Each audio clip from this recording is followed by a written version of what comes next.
النجم كريستيانو رونالدو يقود فريق النصر السعودي للتتويج ببطولة كأس الملك سلمان للأندية العربية بعد الفوز بنتيجة 2-1 على نادي الهلال السعودي. فنادي النصر السعودي كان متأخرا بهدف مقابل لا شيء من النادي الهلال السعودي، لكن نجم كريستيانو رونالدو استطاع بعمل ريمونتادا فردية، سجل هدفين على نادي الهلال وقاد النصر للتتويج في هذه البطولة. ويذكر أنه نادي النصر منذ الدقيقة 70 تقريبا حتى الدقيقة 124 تقريبا كان يلعب بثمان لاعبين وحارس أي ناقص لاعبين بعد أن تم طردهم. ويذكر أن هذه البطولة هي أولى بطولات النجم كريستيانو رونالدو مع نادي النصر السعودي، حيث خرج في الموسم الماضي بموسم صفري مع نادي النصر السعودي. وخرج الأسطورة كريستيانو رونالدو مصابا في هذه المباراة في الدقيقة 113 دقيقة تماما.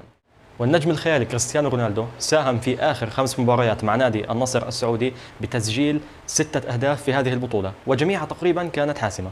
فساهم في تسجيل الهدف الوحيد المؤهل من دور المجموعات للمرحلة المقبلة، وسجل الهدف الوحيد في النصف النهائي، وسجل الهدفين الوحيدين في النهائي، أي يعني هو اللي حقق لهم هذه البطولة.